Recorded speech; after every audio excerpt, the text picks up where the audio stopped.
quel est cet homme de Jésus. Les mains. Oh, quel est cet homme de Jésus. Oh, quel est cet homme de Jésus. Oh, qui marche sur les eaux.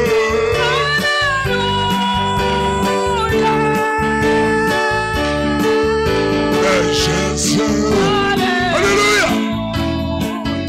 Oh, qui guérit les malades. Oh, gloire. Oh, c'est bon de Jésus. Alléluia. Oh, qui ressuscite Lazare. Oh, quel est cet homme de Jésus. Oh, glory. Oh, alléluia. Alléluia. Alléluia. Alléluia.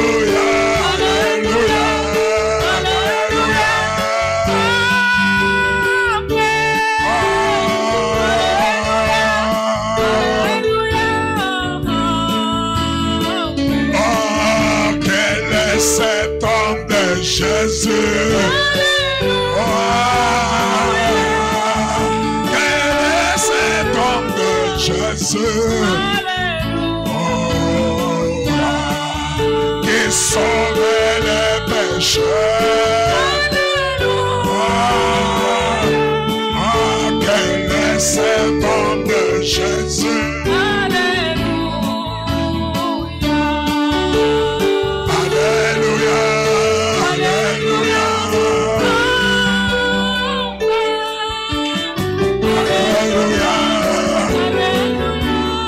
Je vais entendre ça plus fort. Oh, alléluia. Oh, alléluia.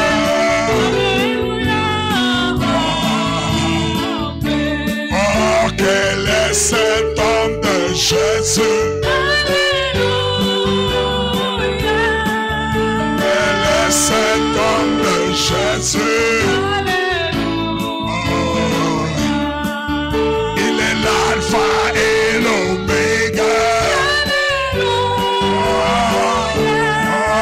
quel est cet homme de Jésus. Oh, qui a révélé les 7 sceaux. Oh, quel est cet homme de Jésus. Alléluia. Envoyé Branham. Quel est cet homme de Jésus. Alléluia. Il est le Dieu tout-puissant. Quel est cet homme de Jésus. Alléluia. Alléluia. Alléluia.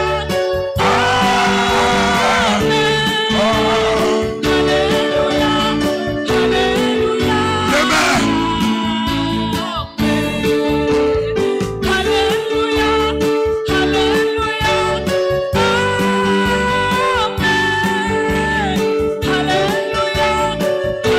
Alléluia.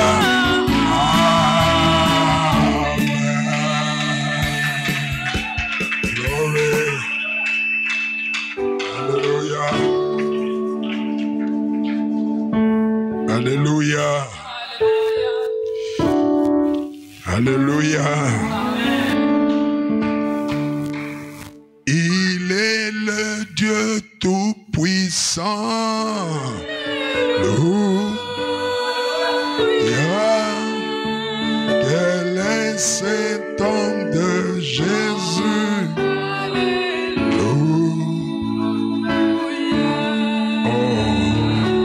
Alléluia.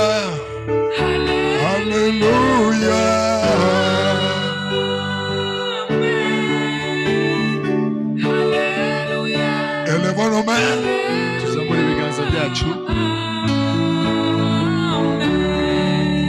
Oh, alléluia.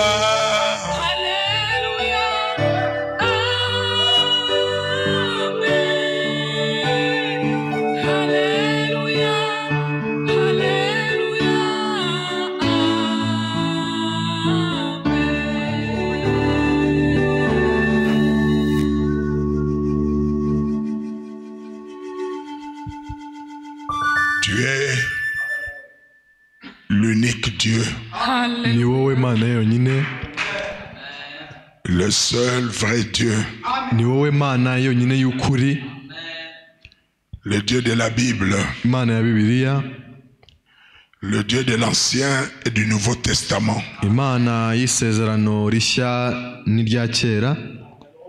Celui-là qui a créé le soleil, Niwe waremye izuba, tu as créé la lune, urema ukwezi, tu as créé les étoiles. urema n'inyenyeri.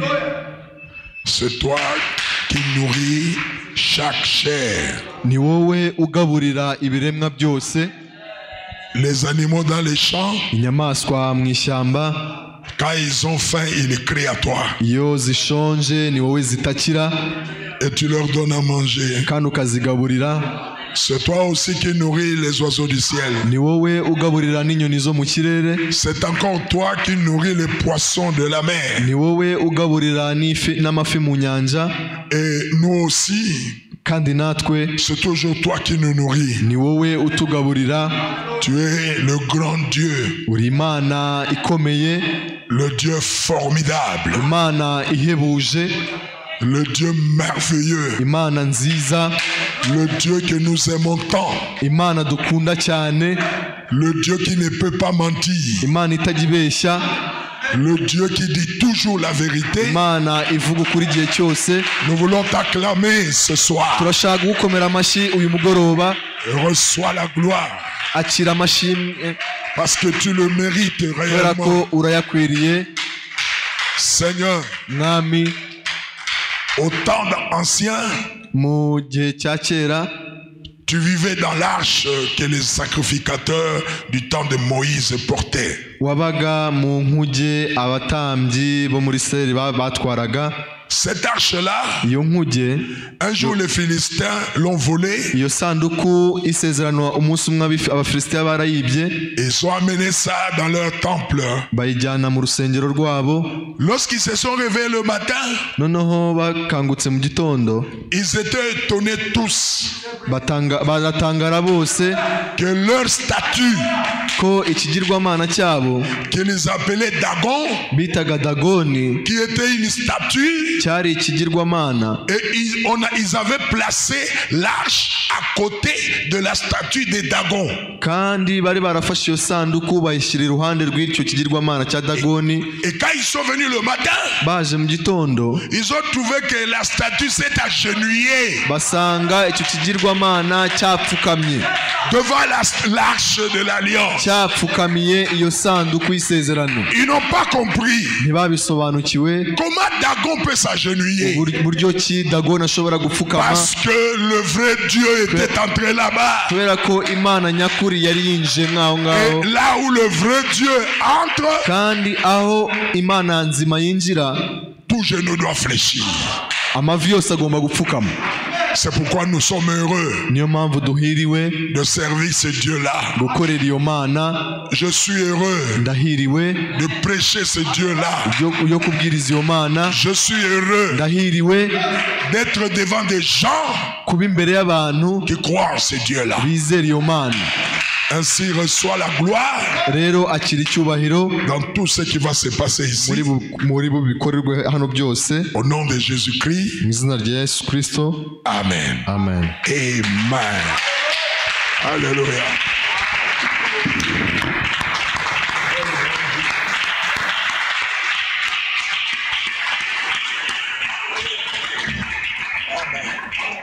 Je vous en prie, Ndabinginze mettons-nous debout duhaguruke et acclamons ce Dieu-là.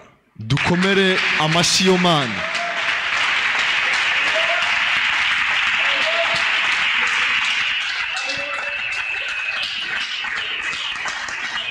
Merci. Que son nom soit béni. izina ryayo rihabwe umugisha. Amen.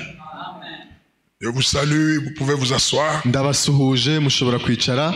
Merci Mwakoze d'être venu à la réunion du soir de mercredi. kuba mwaje mu materaniro ya nimugoroba yo kuwa gatatu. Aujourd'hui nous sommes le 1er juin. Uyu munsi turi tariki ya mbere yo kuwa gatandatu. Je crois que c'est comme ça. Ndizera ko ariko bimeze. Nous commençons le mois de juin avec le culte. Dutangiranye ukwezi kwa gatandatu hamwe n'amateraniro. Le mois de mai vient de se terminer. Ukwezi kwa gatanu turagusoje. Nous commençons le mois de juin. Dutangiye ukwezi kwa gatandatu. De plus en plus, nous nous rapprochons de l'enlèvement. Kandi niko turushaho kwegera izamurwa. Et nous remercions Dieu Turashimira Imana parce que nous sommes parmi le peuple qui viennent se rassembler pour se préparer. kubera ko turi ubwoko buteranira hamwe bwitegura kuri ibyo zamurwa. Et nous sommes venus nous préparer. Kandi twaje kwitegura. Nous sommes comme une femme Tumeze nk'umugore qui se prépare pour les noces. witegura ubukwe. Vous savez comment, dans quel état est une femme? Muzi uburyo umugore witegura ubukwe? Hein? Quand il se prépare pour les noces, Iyo ariho yitegura ubukwe, nous pouvons demander ça à Olive, dushobora kubibaza Olive parce qu'il a fait le mariage dernièrement. kubera ko niwe uheruka gushyingirwa. Il peut vous dire dans quel état elle était Ashobora kubabwira uburyo byari bimeze quand elle se préparait pour le noces. uburyo yiteguraga ubukwe bwe. Parce que le naturel est toujours le type du spirituel. Kubera yuko ibya kamere igihe cyose bishushanya Nous iby'umwuka. aussi, nous nous préparons pour les noces. Natwe turiho turitegura kuri ibyo birori. Et nous avons l'outil de préparation. Kandi dufite akamenyero ko kwitegura. L'outil de préparation, Dufite igikoresho cyo kwitegura. c'est le message du temps de la fin Ni ubutumwa bw'igihe cya nyuma que nous sommes venus écouter. bwo twaje kumva. C'est pourquoi nous allons ouvrir nos oreilles, Niyo mpamvu turafungura amatwi yacu, nous allons ouvrir nos cœurs turafungura imitima yacu pour que nous puissions avoir le meilleur entendement possible. kugira ngo tubashe kumva neza cyane. Et je dois vous rassurer Ndashaka kubahamiriza que vous vous retrouvez au meilleur endroit ko muri ahantu heza cyane, où vous allez recevoir aho muri bwakire ce qu'il faut pour vous préparer. igikwiriye kugira ngo mubashe kwitegura. Que Dieu soit béni. Imana ihabwe umugisha. Ne vous sentez pas soucieux. Ntimwiganyire. Alléluia. Haleluya. Vous êtes au meilleur Muri endroit. ahantu heza, Vous allez écouter la meilleure prédication. muraza kumva ikibwiriza cyiza cyane, Vous allez donner la meilleure adoration. muraza guhimbaza neza cyane, Et le meilleur Dieu kandi Imana nziza cyane va vous donner la meilleure préparation. iraza kubaha kwitegura neza cyane. Amen. Amen. Que Dieu soit béni. Imana ihabwe umugisha. Nous étions ici le dimanche. Twari hano ku cyumweru, Il y en a qu'on n'avait pas vu le dimanche. hari abo tutabonanye ku cyumweru, Ils sont là. Et il y en a d'autres qu'on avait vus. Tout le monde va bien. hari n'abahari, ndabona mwese muguwe neza. J'ai pas eu de coup de fil pour qu'on me dise que quelqu'un était très malade ou quoi. Ntawigeze ampamagara ambwira yuko wenda arwaye cyane. Seulement hier, je parlais avec la sœur Daria. Ejo nibwo navuganaga na mushiki wacu Daria, Elle m'a dit qu'elle est en train de se remettre. ambwira yuko ariho arakira.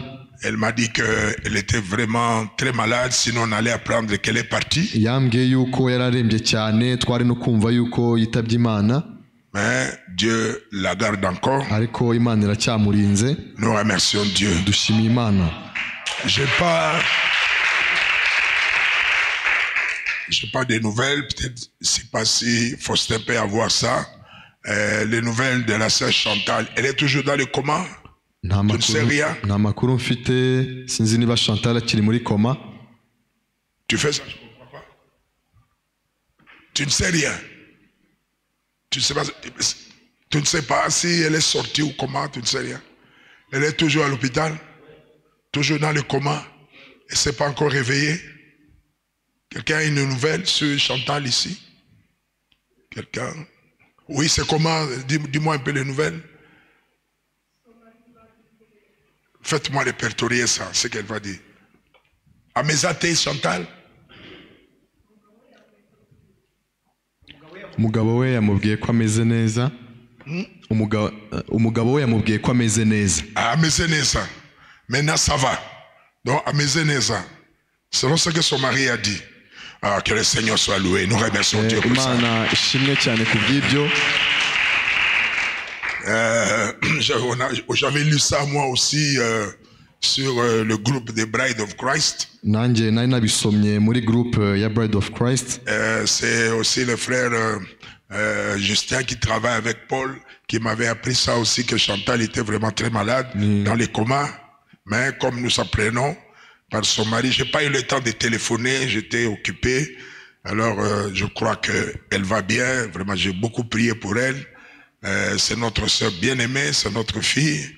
On avait besoin qu'elle revive encore. Et si déjà elle se sent bien, nous disons merci au Seigneur pour ça. Sinabonye umwanya wo kumuvugisha kumenya amakuru ariko ubwo tumenye yuko ameze neza. Que le Seigneur soit béni. Mana umwami ahabwe umugisha. Amen. Nous allons nous lever pour parler la parole maintenant. Turahaguruka kugira ngo tugire ijambo ry'Imana tuvugaho. Amen. Amen. Merci pour tout. Mwakoze kuri kubwa byose. Pour les chants, pour tout. Ku bw'indirimbo n'ibindi byose. Nous allons aller dans le livre d'Ésaïe. Turajya mu gitabo cya Yesaya. Jeune homme, comment tu es parti, hein? Nakushaka kumva ijambo. Ufite indi gahunda? Ah, okay. Imana igumugisha na kibazo. Okay. Afite indi gahunda. Nous allons lire dans le livre d'Ésaïe. Turasoma mu gitabo cya Yesaya.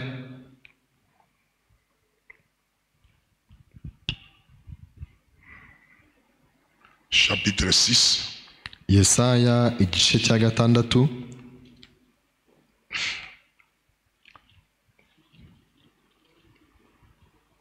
J'aimerais que vous remarquiez comment ce verset commence. Ndashaka yuko mwitegereza uburyo uyu murongo utangiye. Ça peut faire sujet de beaucoup de prédications. Hano hashobora kuvamo ibibwiriza byinshi. La Bible dit, Bibiliya iravuga iti, après la mort du roi Ozias, ati mu mwaka umwami Uziya yatanzemo cyangwa se yapfuye. Ah, voilà quelqu'un qui peut nous donner maintenant une bonne nouvelle, c'est Justin. Justin, comment va Chantal? Tu n'as pas parlé avec Paul? Ah, toi aussi. Maintenant, la Bible dit, l'année de la mort du roi Ozias, après, d'autres versions ont dit, après, à Kinanda c'est comme ça? Mu mwaka umwami Uziya yatanzemo. Donc, après la mort du roi Ozias, mu zindi Bibiliya bavuga ngo nyuma yuko umwami Uziya yatanzemo. Alors Ésaïe dit, je vis le Seigneur assis sur un trône très élevé et les pans de sa robe remplissaient la tente. Ese yaravuze ati nabonye umwami Imana yicaye ku ntebe y'ubwami ndende ishyizwe hejuru, igishura cyayo gikwira urusengero. Ésaïe, Yesaya comptait beaucoup sur le roi Ozias. Yesaya yishingikirizaga cyane ku nshuti ye Uziya. Il regardait beaucoup à Ozias. Yitegerezaga cyane Uziya. À cause de ce fait-là, kubera iyo mpamvu, il pouvait pas faire quelque chose d'autre. Nta kindi yashoboraga kuba yakora. Parce que toute son attention était sur Ozias. Kubera ko yahangaga amaso igihe cyose Uziya. Il pouvait même pas chercher Dieu. Nta nubwo yashoboraga gushaka Imana. C'est comme ça dans la vie. Ni gutyo bimera mu buzima. Quand vous avez quelqu'un iyo ufite umuntu sur qui vous comptez beaucoup, wishingikirizaho cyane, tant qu'il est vivant, igihe cyose akiriho, vous risquez de ne rien faire.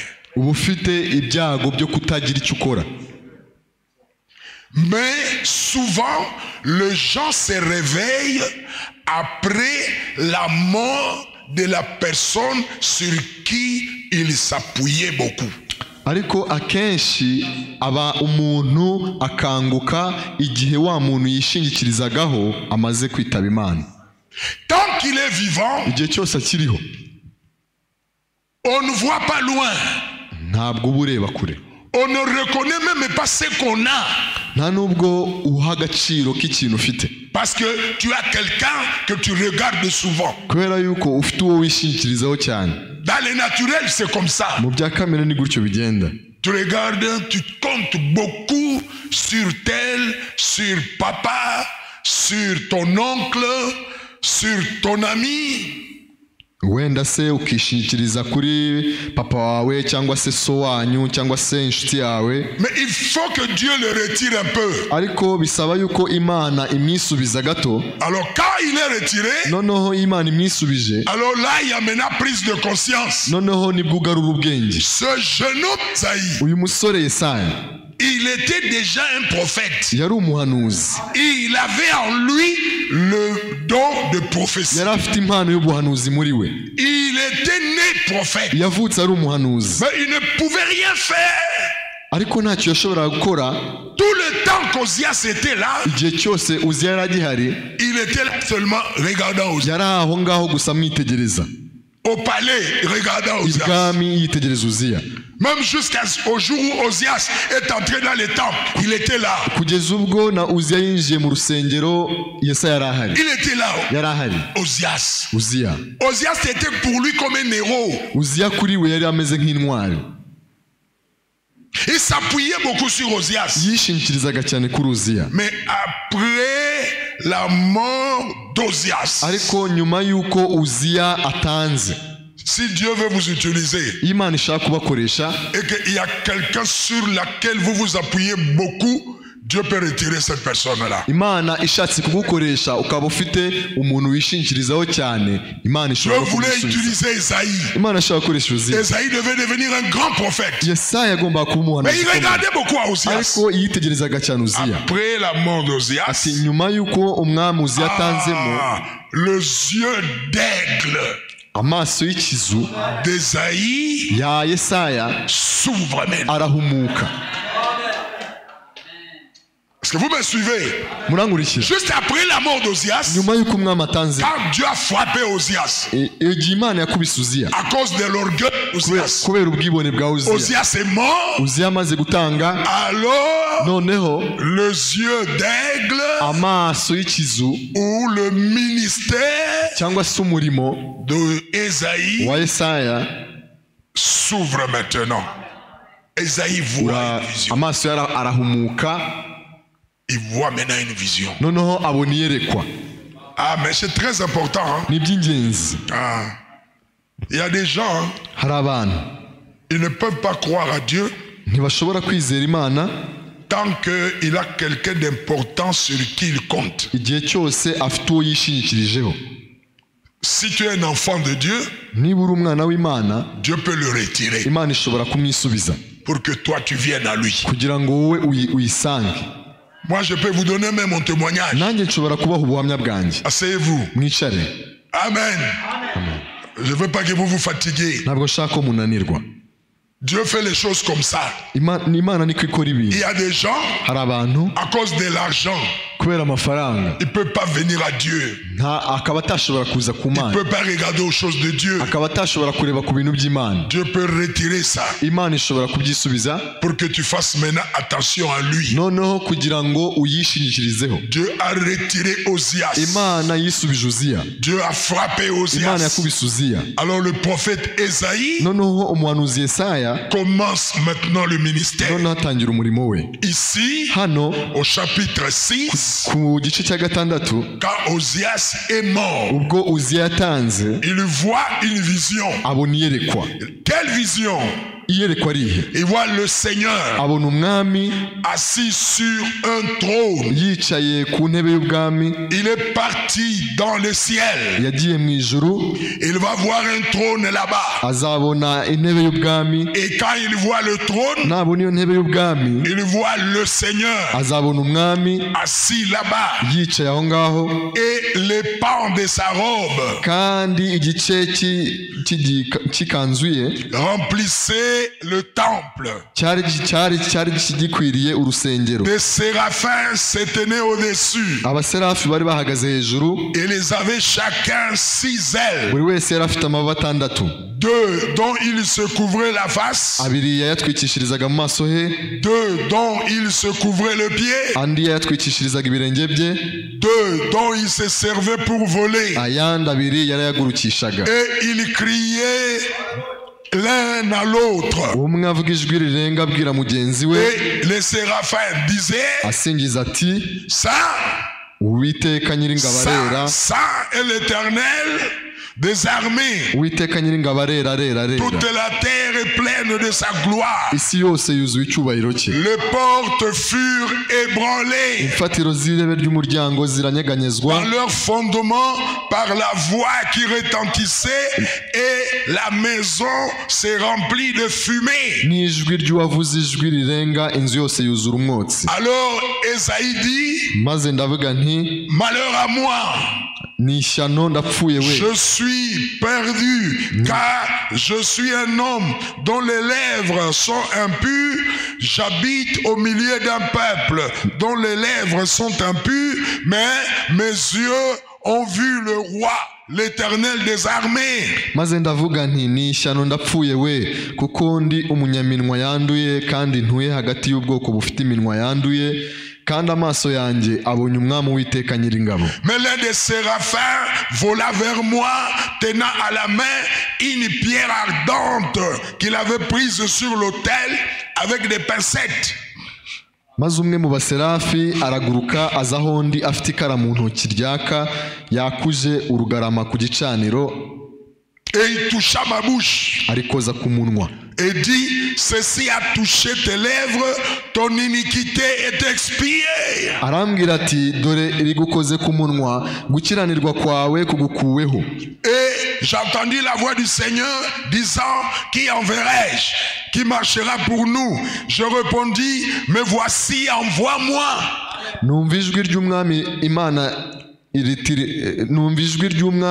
riti, ndatuma nde, ninde watugendera? Il dit, va et dis à ce peuple. Maze ndavuga nti, ari njye utuma. Irambwira ati, genda ubwire ubwo bwoko. Vous entendrez, vous ne comprendrez point. Muti kumva muzajya mwumva ariko. Et vous verrez et vous ne saisirez point. Kumva muzajya mwumva ariko mwe kubimenya, kureba muzajya mureba ariko mwe kubyitegereza. Amen. Amen. C'est ici que Esaïe commence son ministère. Hano niho Yesaya atangiriye umurimo we. Après la mort du roi Ozias. Nyuma yuko umwami Uziya atanze. Nous avons parlé beaucoup de ce roi Ozias. Twavuze cyane kuri uyu mwami Uziya. Comment il avait bien commencé. Buryo yatangiye neza. Et il a mal fini. Noneho aza gusoza nabi. Dans la vie, mu buzima, mieux vaut mal commencer bien fini. Byiza nuko watangira nabo ugasoza neza, au lieu de bien commencer et de mal finir. kugira ngo utangire neza usoze nabi. C'est pourquoi Ecclésiaste 7 verset 8 dit, niyo mpamvu mubwiriza 7:8 avuga ati, mieux vaut la fin que le commencement. Ati iherezo riruta itangiriro. On donne la couronne à la fin. Bagororera ikamba ku iherezo. J'aimerais bien finir. Nakwishimira gusoza neza. J'aimerais avoir une bonne fin. Nakwishimira kugira iherezo ryiza. Je n'aimerais pas aujourd'hui, je suis bien. Ntabwo nakwishimira kuba meze neza uyu munsi. Et que demain je finisse mal. Ejo nsoze nabi. Non, non, non, non, non. J'aimerais bien commencer. Je nakwishimira gutangira neza. Et aussi bien finir. Nasoza neza. C'est ça ma prière. Ibyo nibyo sengesho ryanjye. Ozias a donné à Esaïe une leçon. Uziya yahaye isomo Yesaya. Il a une grande leçon dans sa vie. Yamuhaye isomo rikomeye mu buzima bwe. Esaïe commence maintenant son ministère. Yesaya atangiye umurimo we noneho. Il a eu une grande leçon de la part d'Ozias. Yamwigiyeho isomo rikomeye. Amen. Esaïe, Yesaya, son nom signifie izina rye rishatse kuvuga Yahweh qui sauve. Bisobanuye Yahweh ucungura. Ou Jéhovah qui sauve. Cyangwa se Yehova ucungura, ukiza. C'est l'un des grands prophètes n'umwe mu bahanuzi bakomeye que Israël a connu. Israël yagize. Alléluia. Et maintenant, noneho sa prophétie commence. ubuhanuzi bwe buratangiye. Esaïe, Yesaya c'est l'un des grands prophètes ni umwe mu bahanuzi bakomeye de la Bible. ba Bibiliya.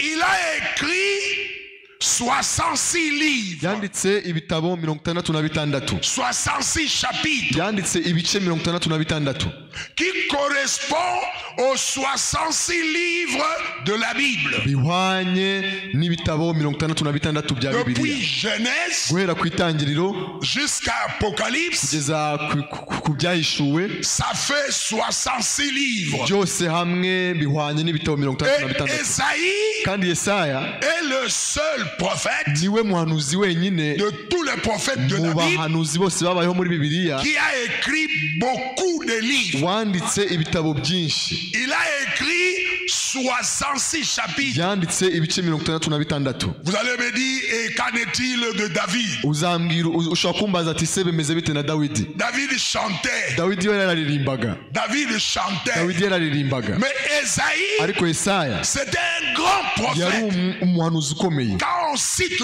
David, iyo bavuze Dawidi on ne le cite pas comme prophète. ntago bamuvuga nk'umuhanuzi. David, on le cite comme roi. Dawidi bamuvuga nk'umwami Même s'il avait le don de prophétie. nubwo yari afite impano yo guhanura. Parce que David kubera ko Dawidi était roi. yari umwami, David Dawidi était guerrier. yari umurwanyi, David Dawidi était chanteur. yari umuririmbyi, David Dawidi était aussi prophète. yari n'umuhanuzi. Parce que David a aussi prophétisé. kubera ko Dawidi yaranahanuye, Il avait un don de yari afite prophétie. impano yo guhanura. Mais ariko Esaïe, Yesaya c'était un prophète majeur. yari umuhanuzi ukomeye, Majeur.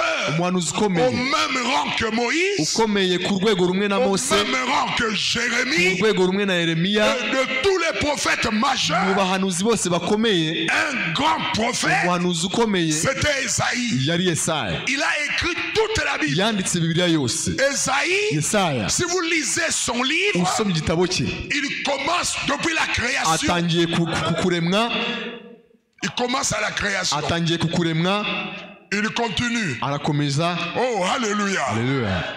Il vient dans le Nouveau Testament. araje mu isezerano rishya. Là, ese turi kumwe? il commence dans la Genèse. atangiriye mu itangiriro, Il vient au milieu. ajemo hagati muri Bibiliya, Et il arrive au Nouveau Testament. ageze ku isezerano rishya. Il parle de Jean, ariho aravuga abantu, dont de Jean-Baptiste. ariho aravuga kuri Yohana. Lui a parlé de Jean-Baptiste. we yavuze kuri Yohana Il a mubatiza. dit, la voix crie dans le désert. yaravuze ati ijwi rirangururira mu butayu, Préparez le chemin. ati ntegurira inzira. Il a parlé de la venue du Messie. yavuze kuza kwa Mesiya. Il a dit, la Vierge concevra. yaravuze ati umwari azasama Elle mettra au monde un enfant. kandi azabyara umwana w'umuhungu, Et cet enfant-là, kandi uwo mwana w'umuhungu on l'appellera admirable, bazamwita ushima, conseiller, umujyanama, Dieu puissant. Imana ikomeye.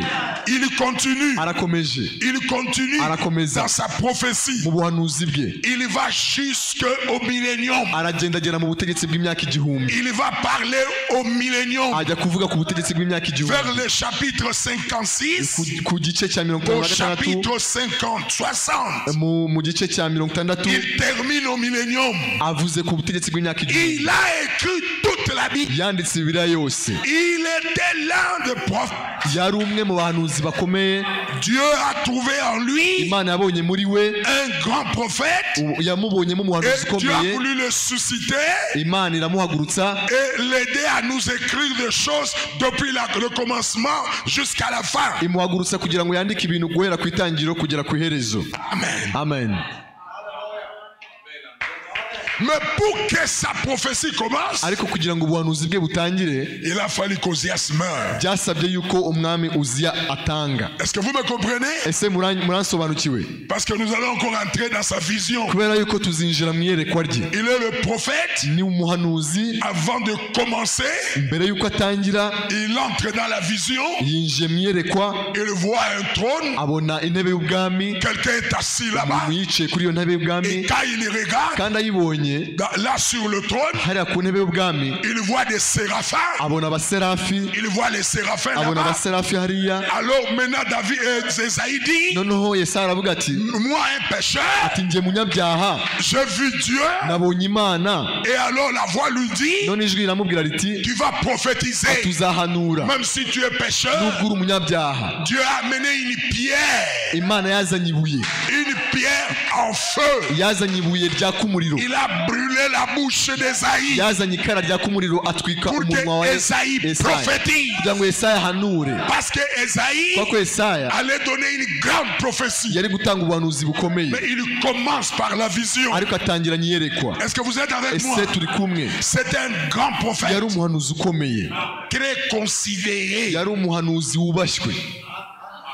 Cet homme est ici. uyu Yesaya Il y a 66 livres dans la Bible. harimo ibitabo 66 muri Bibiliya, Et lui, kandi we il a écrit 66 chapitres. yanditse ibice 66. Il a commencé par la Genèse. yatangiriye ku itangiriro, Je veux dire à la création ndashaka kuvuga ku kuremwa jusqu'au millénium. kugeza ku butegetsi bw'imyaka igihumbi. Il a commencé par la Genèse. yatangiye ku itangiriro Dans les livres de l'Apocalypse, agera mu byahishuwe, le livre d'Ésaïe, ibitabo bya Yesaya, la prophétie d'Ésaïe, ubuhanuzi bwa Yesaya c'est la Bible complète. ni Bibiliya yuzuye.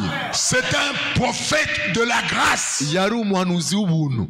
Alléluia. Ésaïe Yesaya est le prophète yari umuhanuzi qui a présenté les choses clairement. wagaragaje ibintu mu mucyo wacyo.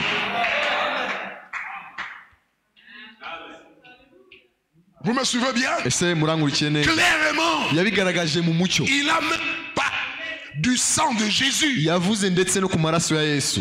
On l'a amené à l'abattoir. bamujyanye ku ibagiro, Comme un agneau, on l'a amené à l'abattoir. nk'uko intama ijyanwa ku ibagiro. Il a porté sur lui le châtiment qui donne la paix. atwara kuri we Et par ses igihano meurtrissures, gitanga amahoro. nous sommes guéris. ku bw'imibyimba ye twarakize. Esaïe a écrit les choses clairement. Yesaya yanditse ibintu mu Il mucyo, a donné un grand message. yatanze ubutumwa bukomeye. Rappelez-vous, mwibuke même Jésus, ndetse na Yesu quand il était sur la ubwo terre, yari ku isi dans les synagogues, mu isinagogi, on avait l'habitude de lire les livres de Moïse. bari bafite akamenyero ko gusoma igitabo cya Mose. Mais un jour, none umunsi umwe, le jour où Jésus entra dans les temples, umunsi Yesu yinjiye mu rusengero dans Luc 4, muri Luka 4, c'était pendant le sabbat. byari mu gihe cy'isabato. Jésus entre dans le temple. Yesu yinjira mu rusengero. Ce jour-là, uwo munsi on l'appelle lui Jésus we baramuhamagara Yesu de venir lire. kugira ngo azasome. Quand Jésus vient, Yesu aje, le livre qu'on a ouvert igitabo babumbuye ce jour-là, uwo munsi c'était le livre d'Ésaïe. cyari igitabo cya Yesaya. Et Jésus a lu, Yesu arasoma, l'Esprit du Seigneur umwami w'Imana, est sur moi. umwuka w'Imana uri kuri Il njye, m'a oint waransize pour proclamer l'évangile aux pauvres, kugira ngo mvuge ubutumwa ku guérir les bakene, malades. kugira ngo nyize abarwayi. Et quand Jésus a terminé, Yesu asoje, il a roulé les livres d'Ésaïe. abumba azinga umuzingo, Il a remis ça au sacrificateur. awuhereza abatambyi. Jésus a déclaré, Yesu aravuga ati, aujourd'hui, ati uyu munsi cette écriture iki byanditswe vient de s'accomplir. birasohoye.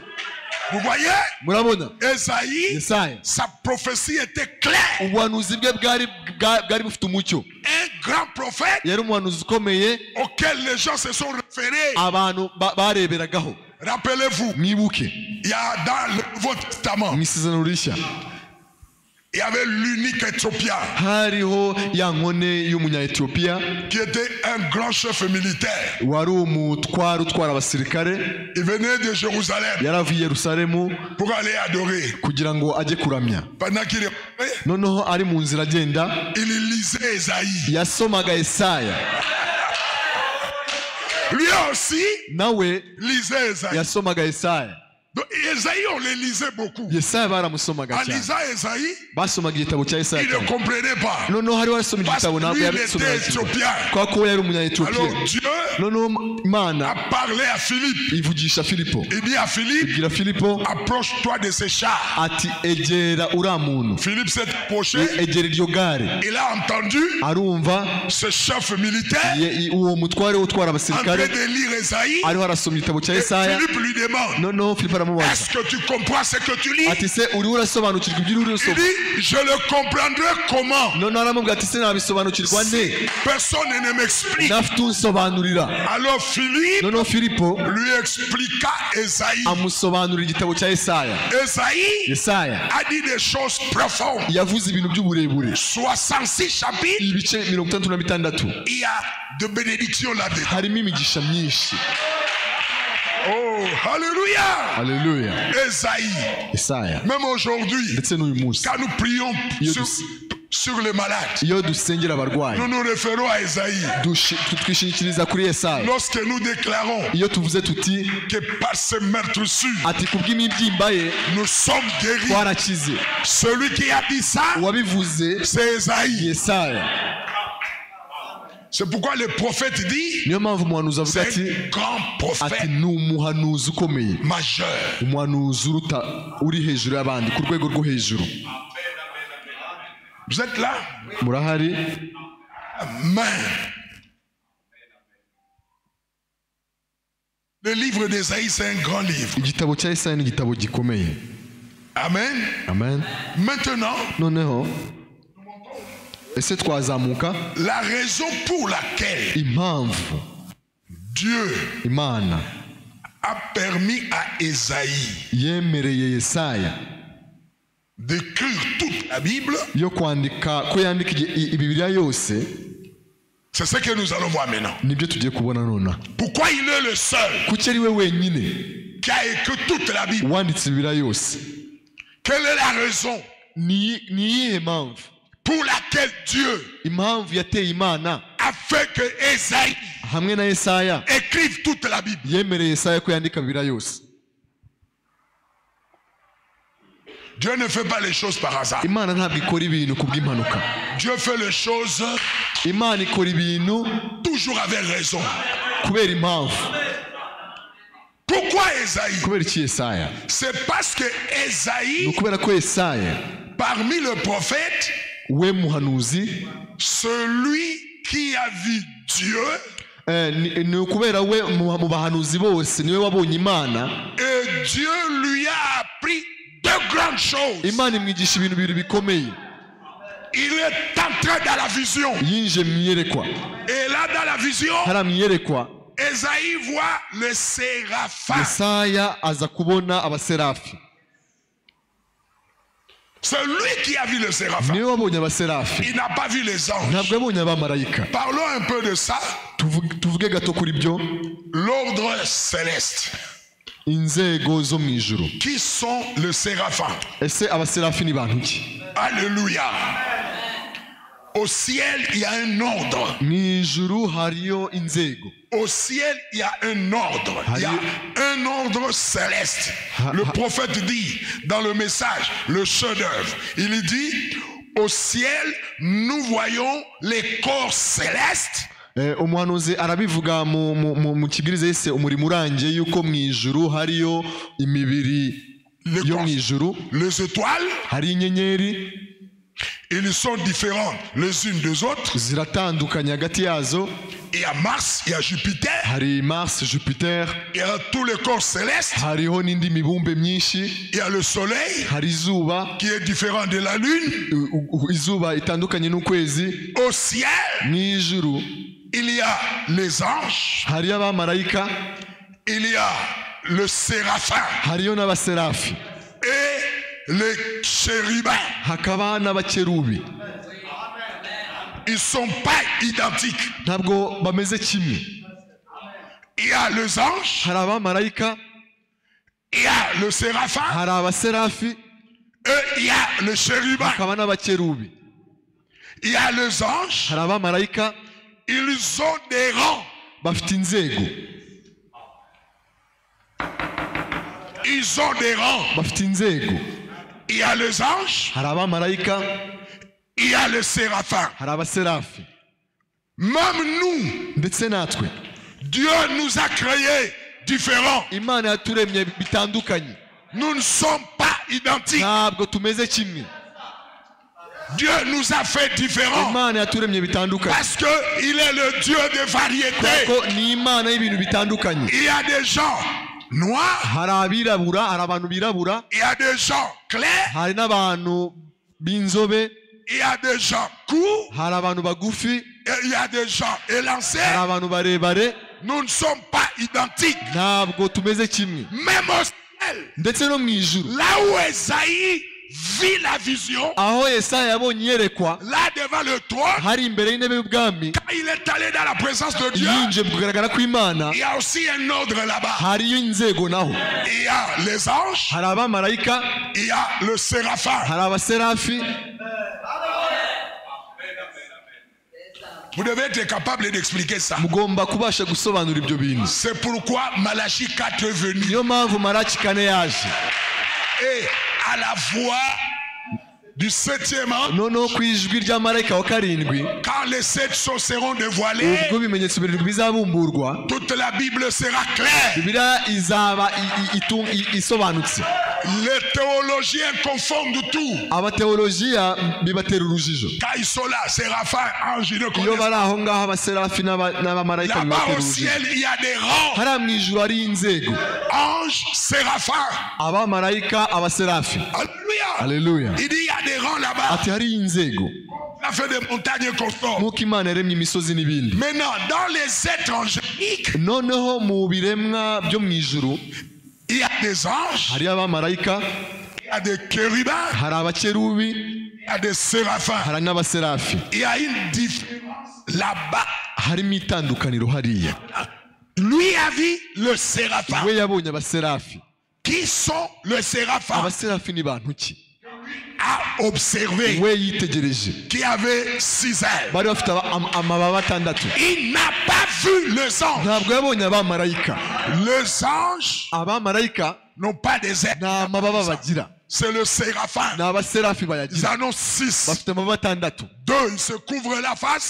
Abiri bayatwikirisha mu maso habo, 2, ils se couvrent le pied. abiri bakayatwikirisha ibirenge byabo, 2, ils volent avec abiri ça. bakayagurukisha. Et Esaïe a vu ça. Kandi Yesaya yarabibonye. Ça va bien? Ese biri kwinjira? Les séraphins, Abaserafi c'est l'ordre le plus élevé des anges. abaserafi bari ku rwego rwo hejuru ku rw'abamarayika. Ange, Abamarayika séraphin. hakaza abaserafi. Et Frère Branham dit, les séraphins, Mwene Data Branham aravuga yuko ngo abaserafi eux les chérubins, n'abakerubi c'est la même chose. bameze kimwe. Les anges, Abamarayika le séraphin, n'abaserafi l'ordre le plus élevé. bari ku rwego rwo hejuru. Qu'est-ce qu'ils font? Bakora iki? Ils ne sont pas des anges. Ntabwo ari abamarayika. Eux, Bo le séraphin, abaserafi, suivez bien. munkurikire neza. Eux, Bo abaserafi, séraphins, abaserafi ce sont des brûleurs du sacrifice. abaserafi ni abatamba ibitambo, ni abatwitsi b'ibitambo. Vos sacrifices, Ibitambo byanyu, votre adoration, kuranwa kwanyu, vos prières amasengesho yanyu que vous amenez devant le trône, muzana imbere y'intebe y'ubwami, ceux qui amènent ça, abayajyana c'est le séraphin. ni abaserafi. Le séraphin Abaserafi sont le brûleur du sacrifice. ni abatwitsi b'ibitambo, C'est eux qui apportent le sacrifice. nibo bajyana ibitambo. C'est pourquoi Niyo mpamvu il a vu le trône yabonye intebe y'ubwami, et il a vu le séraphin. abona abaserafi. Et quand il a vu ça, None abibonye il a dit mais je ne suis plus digne. aravuga ati ntabwo nyikwiriye, Les ntabwo séraphins lui nkwiriye. ont dit non, non, non, non. Abaserafi baramuga ati oya, Toi tu vas faire un travail. tuzakora umurimo ukomeye. Maintenant, regarde-nous noneho bien. twitegereze neza. Esaïe Yesaya observe les séraphins. yitegereza abaserafi, Il le voit arabitegereza avec 6 ailes. hamwe n'amababa yabo atandatu. Les séraphins lui disent, Abaserafi baramubwira bati, le 6 ailes ati aya mababa atandatu que tu vois, uri urabona, si tu comprends ça, ati nuyasobanukirwa, chaque fois que tu prieras, igihe cyose uzaba uri gusenga, nous prendrons tes prières tuzafata amasengesho yawe et nous amènerons ça devant le trône. tuyajyane imbere y'intebe y'ubwami. Si vous ne comprenez pas, je répète. Niba mutabisobanukiwe ndabisubiramo. Ni iby'ingenzi cyane hano. Amen. Amen. Il a vu les séraphins. Yabonye abaserafi. Qui sont les séraphins? Abaserafi ni bantu ki? Les brûleurs Ni abatwitsi de sacrifice. b'ibitambo. Qui sont les anges?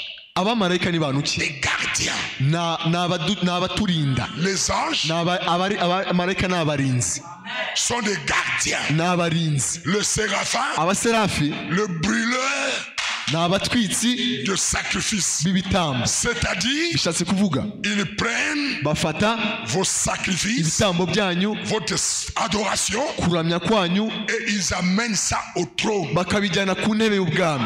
C'est eux qui les prennent Nibo babifata pour amener ça au trône. bakabijyana ku ntebe C'est y'ubwami. pourquoi il a vu le trône Niyo mpamvu yabonye intebe y'ubwami, et les séraphins. abona n'abaserafi, Parce que les séraphins kuko abaserafi sont tout autour du trône. bakikije intebe y'ubwami. Parce que Esaïe, Kuko Yesaya c'est un homme, ni umuntu, il a un travail.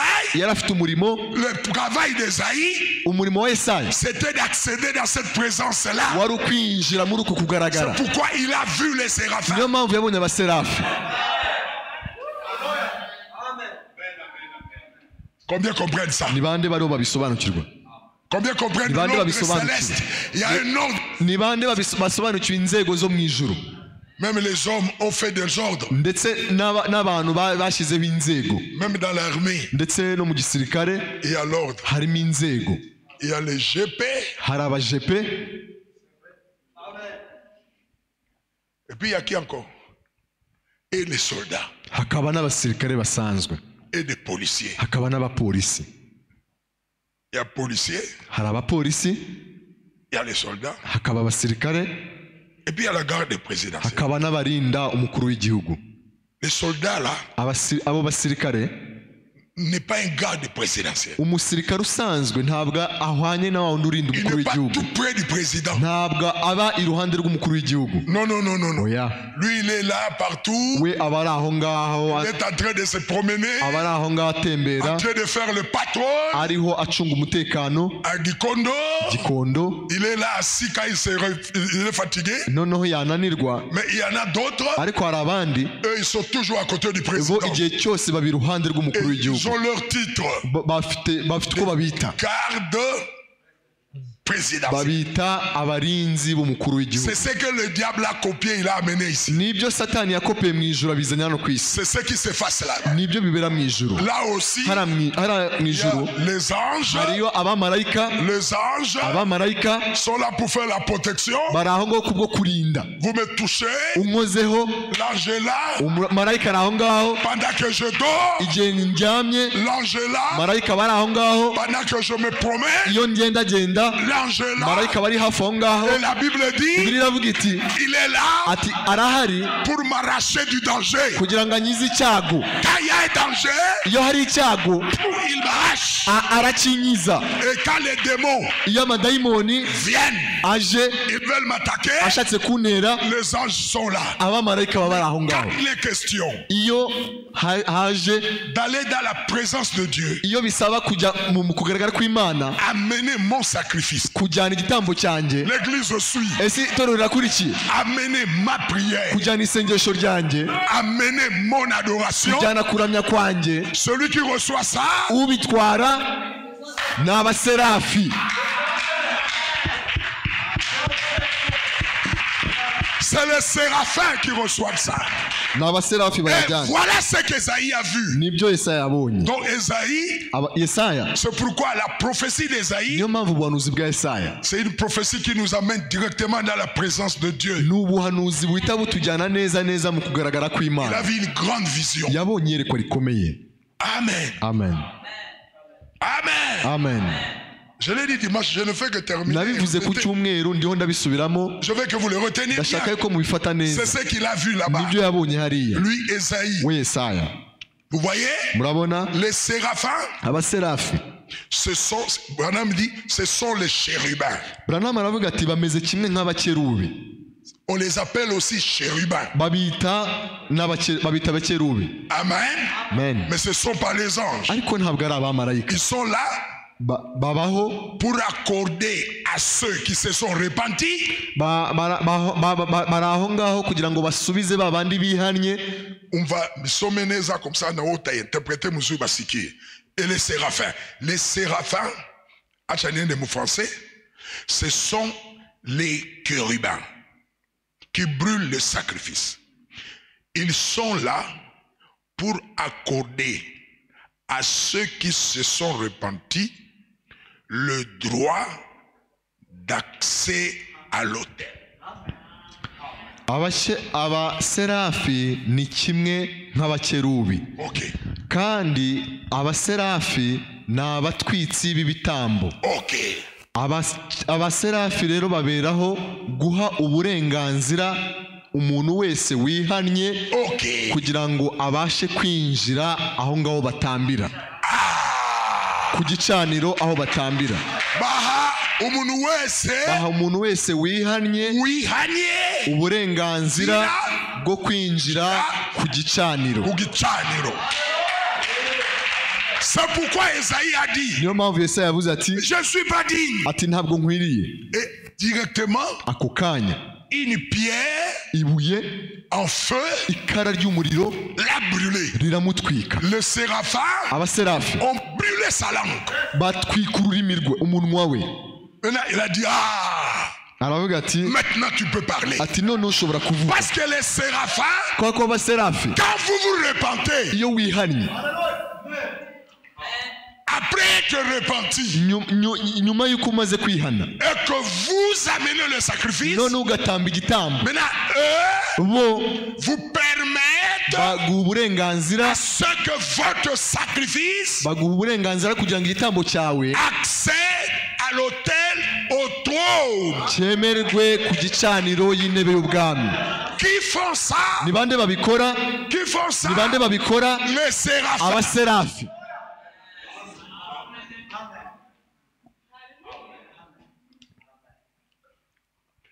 Oh, alléluia. Ce sont des êtres glorieux qui sont supérieurs aux anges. Ni ibiremwa by'ubwiza biri ku rwego rwo hejuru ku by'abamarayika. Okay. Ils sont supérieurs aux anges. Bari ku rwego rwo hejuru ku bw'abamarayika. Tu te repens, urihana, tu pries, ugasenga. C'est pourquoi la prière d'un homme repenti niyo mpamvu isengesho ry'umuntu wihannye a une grande efficacité. rifite imbaraga nyinshi. Mais la prière d'un pécheur, ariko isengesho ry'umunyabyaha, même le diable s'en moque. ndetse na Satani arariseka. C'est pourquoi Branham a dit, niyo mpamvu Branham yavuze ati lorsque vous vous repentez ati iyo wihannye et que vous menez une vie sainte, ukabaho ubuzima bwejejwe, vous devenez un tonnerre. uhinduka inkuba. Et la prière kandi isengesho d'un homme repenti, ry'umuntu wihannye c'est la prière la plus efficace. ni isengesho rifite imbaraga nyinshi cyane. C'est pourquoi niyo mpamvu n'ayez pas honte de vous repentir. ntimukagire isoni zo kwihana. Quand vous faites une faute, iyo mukosheje repentez-vous. mujye mwihana. Quand vous vous repentez iyo mumaze kwihana et que vous priez, ugasenga, les séraphins abaserafi prennent la prière bafata isengesho ryawe d'un homme repenti rya wa muntu wihannye directement sur le trône. bakamugeza ku ntebe y'ubwami. iyo uri umuntu wihannye umaze kwihana ukihana ugasenga, abaserafi bafata isengesho ryawe bakarijyana ku kanya ku ntebe y'ubwami. Regardez, mwitegereze, un jour, umunsi umwe Frère Branham Mwene Branham avait des problèmes avec le Rwanda Revenue de chez eux. yari afitanye ibibazo na Rwanda Revenue wabo hariya. Reka bivuge kuriya mutasikia. Reka mbivuge gutyo muraza kubyumva. Il avait le problème des impôts. Yari afite ikibazo cy'imisoro. Maintenant, il était tellement dépassé. noneho byari byamurenze cyane, On l'a appelé. baramuhamagara. Il a dit, dites, je ne suis pas là. ababwira abantu ati mubabwire yuko ntahari. Il dit à sa femme, dis que je ne suis pas là. abwira umufasha bati babwire ko ntahari, Parce qu'il était vraiment dépassé. kubera ko byari byamurenze cyane. Alors, noneho sa femme a pris le téléphone. umufasha afata telefone, Il dit, mon mari n'est pas là. aravuga ati umugabo wanjye ntawe Et uhari. la femme, ça lui a fait mal. none umufasha we biramubabaza cyane, Nous avons menti. aravuga ati twabeshye. Maintenant, il va chez son mari. noneho ajya ku mugabo we, Il dit, mais tu es quand même là. aramubwira ati ariko nyamara urahari. Tu dis que tu n'es pas là, tu es là. ati uravuga ko udahari kandi nyamara Et uhari. son mari voulait s'expliquer. none umugabo we yashaka kwisobanura, Il dit, mais quand le téléphone avait sonné au salon, aramubwira ati igihe telefone yasonaga muri salo, je n'étais quand même pas au salon. ati ntabwo nari muri salo. Il dit, mais tu étais quand même là. undi aramubwira ati ariko nyamara wari uhari. Tu étais quand même là. ati nyamara wari uhari. Le téléphone a sonné. noneho telefone irongera irasona. Maintenant, c'est son fils qui est parti. noneho ni wa mwana we wagiye kwitaba telefone, Il prend le téléphone. afata telefone, mbere yuko yitaba Maintenant, il dit à son papa, abaza se papa, ati papa, que je dise que tu n'es pas là. ati mbabwire yuko udahari. Parce que l'enfant avait entendu ce que papa avait dit. kubera ko umwana yari yumvise ibyo se yavuze. Maintenant, il dit, papa, noneho aravuga ati papa, que je dise que tu n'es pas là. ati mbabwire yuko udahari.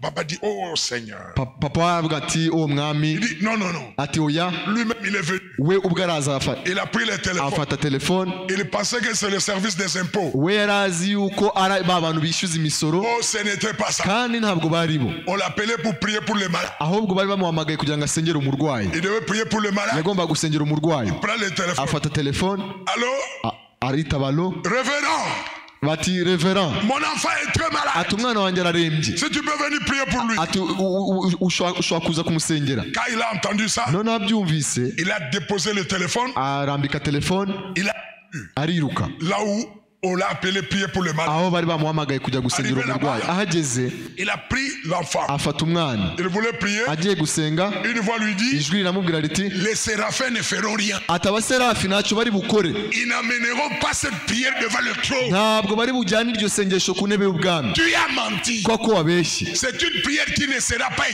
exaucée. isengesho ritari busubizwe. Va arranger. genda ubanze ukemure ibyo Il a dit au frère, abwira uwo mwene data garde encore l'enfant. ati sigarana umwana, Ma prière ati isengesho ryanjye ne peut rien faire. ntacyo ryakora. Il est allé au commissariat, aragenda hahandi mu banyamisoro, au service des impôts. muri serivisi y'imisoro, Il est venu voir le chef là-bas. ajya kureba umuyobozi, Il dit, aramubwira ati je viens demander ati pardon. nje gusaba imbabazi. Quand vous avez répondu, ati igihe mwahamagaye je poussais ma femme à mentir.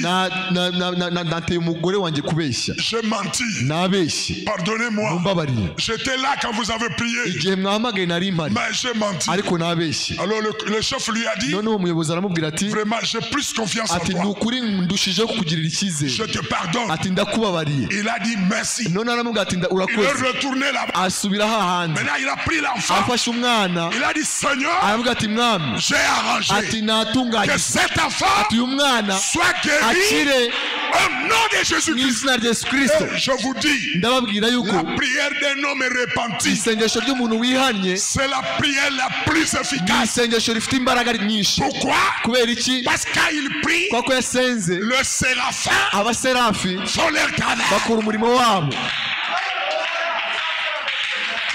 Je pensais que vous alliez acclamer. nari nzi yuko muri bukoma amashyi. N'ayez pas honte de vous repentir. ntimukagire isoni zo kwihana.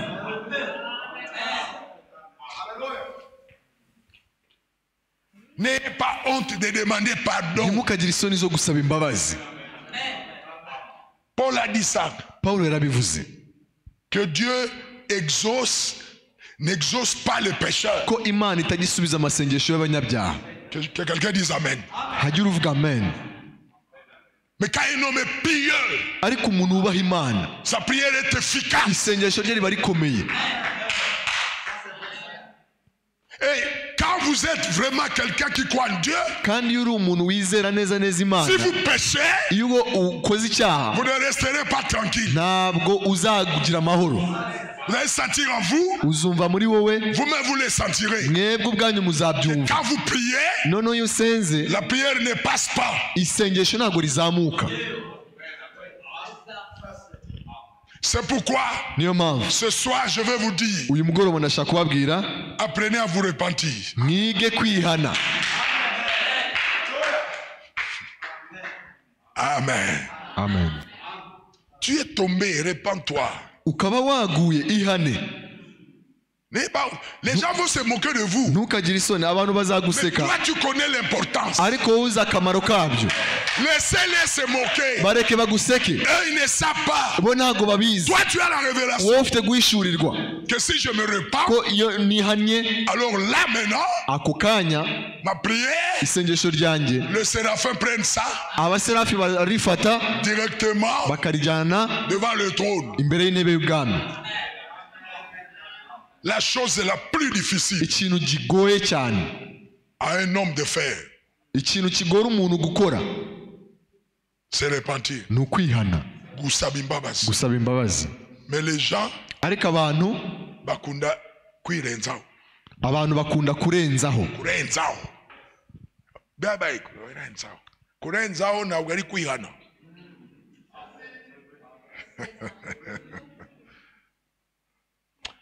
Sibivuge neza. Kurenzaho ntabwo bishatse kuvuga kwihana. Kurenzaho c'est-à-dire Mswahili sema nini? Kurenzaho Kiswahili tutasema bon. Ipite tu vile. Kurenzaho bishatse kuvuga ati reka tubyorose birangiriraho. Tuanze tukuongea. Ni nko kwirengagiza dutangire tuganire. Toi tu as sali quelqu'un. Wewe wanduje umuntu. Toi tu as injurié quelqu'un. Watutse umuntu. Toi tu as fait du tort à quelqu'un. Wahemukiye umuntu. Maintenant tu commences à venir. None utangiye kuvuga bonjour. Uti waramutse. Viens. Frère. Uti mwene data. On peut aller prendre un coca. Ati ese dushobora kujya gusangira coca. Oui, je vais boire le coca. Yego nzayinywa. Oh non frère, je vous offre un poulet. Je vais boire le poulet. Oh, mwene data nkwaye inkoko. Tujye gusangira inkoko. Yego nzayirya. Après avoir mangé, tuzayirya nitumara kuyirya. Tu commences à dire non, le problème est fini. None utangira uvuga uti ikibazo cyarangiye. C'est fini quand? Cyarangiye ryari? Les problèmes finissent. Ikibazo kirangira quand on se repent. Igihe wihannye. Quand on reconnaît son tort. Igihe wemeye ikosa wakoze. Tu as fait du tort à quelqu'un. Ukaba wahemukiye umuntu. Demande pardon. Musaba imbabazi. Un grand homme. Kandi umuntu ukomeye. C'est celui qui demande pardon. Ni wa wundi uzi gusaba imbabazi. Un grand homme. Umuntu ukomeye. C'est celui qui sait se repentir. Ni wa wundi uzi kwihana. La repentance Kwihana est une grâce qui n'est pas donnée à tout le monde. ni ubuntu butahawe abantu bose. C'est pourquoi frère Branham a dit. Niyo mpamvu mwene data Branham yavuze ati une femme ati umugore qui commet adultère, usambana, une femme mariée, umugore ufite umugabo commet adultère, agasambana. Il a montré comment il va se repentir. Yerekanye buryo ki agomba kwihana. À Kinshasa, il y avait une sœur Kinshasa hari mushiki wacu qui avait écouté ça. wari wabyumvise. Son mari c'était un soldat. Umugabo we yari umusirikare. C'était un très bon témoignage. Bwari ubuhamya bwiza Ce cyane. jour-là, on a prêché à l'église. Uwo munsi twabwirije ku rusengero Si une femme mariée ati niba umugore ufite umugabo commet adultère, asambanye, il doit le dire à son mari agomba kubibwira umugabo we, et il va prendre son mari. agafata umugabo we, Ils vont aller chez cet homme-là, bakajya kuri wa mugabo wundi basambanye, arranger la chose. noneho bakajya kwihanirayo. Hey, c'est pourquoi nous avons peur de ça. Niyo mpamvu twe turabitinya. Regardez procédure. Reba inzira bicamo. Est-ce que vous suivez un peu? Ese murabikurikira? Tu demandes pardon. Ukasaba imbabazi. Ntabwo birangira aho ngaho. Ntabwo birangirira aho ngaho. Maman, papa vient. Ugafata umugabo wawe, l'homme là au téléphone. mukajya kuri wa mugabo mwasambanye. Vous comment? Hey, qui va faire ça? Ninde ibyo Et wabikora? les autres dans les autres églises, Abandi mu yandi matorero on les enseigne pas comme ça. bo ntabwo ari gutya babigisha. Et pour eux, Bo kuri bo quand il a commis adultère, iyo yasambanye aza gusenga hano à l'hôtel. araza agapfukama hano ku gicaniro. Mana mbabarira. C'est ça chez les pentecôtistes. ibyo nibyo bibera mu bapentekote. C'est pourquoi nous disons que c'est nous qui sommes l'épouse. niyo mpamvu twe tuvuga ko ari twe mugeni, Parce que nous avons reçu kubera ko twe twakiriye la révélation. guhishurirwa. Je peux vous poser une question. kandi nshobora kubabaza ikibazo. C'est écrit où dans la Bible ibyo byanditse muri bibiliya que tu dois prendre ta femme ko ugomba gufata umugore wawe et aller là-bas. mukajya kuri wa mugabo mwasambanye. byanditse muri bibiliya. C'est l'un des mystères ni bumwe mu bwiru qui devait être révélé. bwagombaga guhishurwa. Que quelqu'un me donne un amen ici. ese hari uwavuga amen?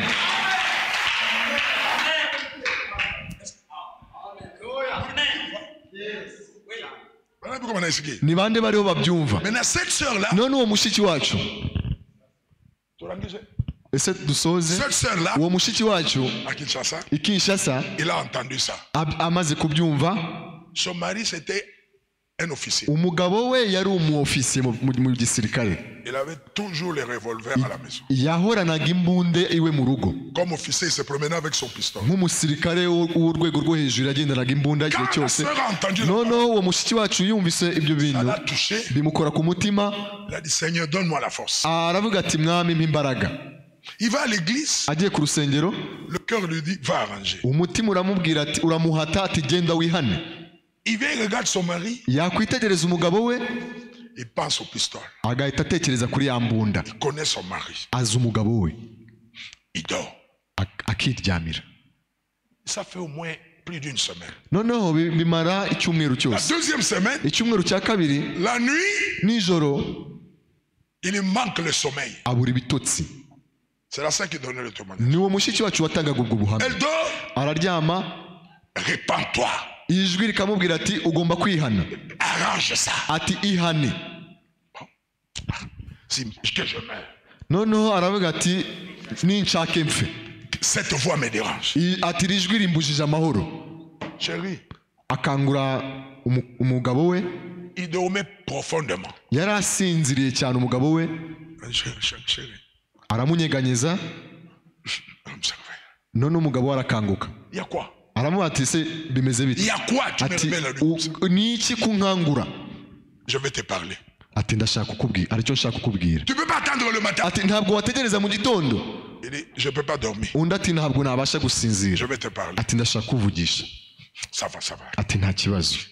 La femme prie dans le cœur. noneho uwo mugore arasenga mu mutima we. C'est toi qui as dit qu'il est repenti. ati Mana niwe wambwiye ngo nihane, Je vais me repentir. noneho ngiye kwihana. Tu sais, ati urazi, quand tu avais voyagé, ati igihe wari wafashe urugendo tu étais allé tel part. ukagenda, igihe wari mu rugendo, Vraiment, ati après ton voyage, ati nyuma y'uko ufashe urugendo, tu connais monsieur tel, ati uzi runaka, j'étais tombé avec lui. ati nasambanye nawe. Il dit quoi? ati uvuze ngo iki? Il dit, quand tu avais voyagé, ati igihe wafashe urugendo. il me dit, ah, va là dans l'armoire. umugabo we aramubwira ati genda urebe mu kabati hariya unzanira imbunda. Là où je mets mon pistolet. ati aho nshyira imbunda yanjye. La femme dit, Seigneur, umugore aravuga ati mwami, ati ibyanjye birarangiye. moi j'ai fait mon travail. ati njye nakoze ibyo nagombaga gukora. Il est allé là où l'homme met le pistolet. aragenda ahandi umugabo wabika imbunda, Il ouvre arakurura, et il n'y en a pas. asanga nta mbunda irimo. Il vient chez son mari. aza imbere y'umugabo we, Il dit, il n'y en a pas. aramubwira ati ntayirimo. Son mari lui dit, umugabo we aramubwira ati tu as la chance. ati uri umunyamahirwe. Parce que hier, ati kubera ko ejo au service, ku kazi, on nous a demandé de rendre les pistolets. ati badusabye gusubiza imbunda. S'il y en avait encore, ati iyo iza kuba ihari j'allais te tuer. nari guhita nkurasa, Mais ariko je te pardonne. ndakubabariye. Moi aussi, ati nanjye je vais venir dans ton église. nanjye nzaza mu itorero ryawe. Est-ce que vous comprenez ça? ese muriho murabyumva?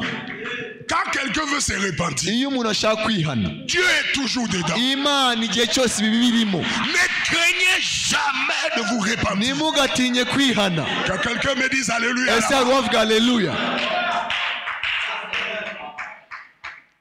Vous les cachez, vous les cachez. murabihisha mukabihisha, 1 an, umwaka ugashira, 2 ans, imyaka 2 igashira, vous allez voir quel miracle. ese uzabona ikihe Le gitangaza. prophète a dit, reprenons la citation. Reka dusubiremo uwo murongo w'umuhanuzi. Il dit, Aravuze ati le séraphin, ati abaserafi ils font quoi? bakora iki? Ce sont des êtres glorieux. Ni ibiremwa by'ubwiza. Est-ce que vous êtes là? Ese murahari? Font quoi? Bikora iki? Prennent la prière Bifata isengesho de gens qui se sont repentis y'abantu bihannye, et pour accéder cela devant le trône. noneho rikabujyana ku ntebe y'ubwami. C'est pourquoi, Niyo mpamvu si aujourd'hui uyu munsi tu as cru, niba warize c'est repenti, ukihana, c'est pas un problème. niba warizeye kwihana ntabwo ari Un ikibazo. chrétien, c'est quelqu'un qui sait se repentir. Umukristo ni umuntu uzi kwihana, Et un grand homme, kandi umuntu ukomeye c'est celui qui sait se ni repentir. wa wundi uzi kwihana, Il sait demander azi pardon. gusaba imbabazi.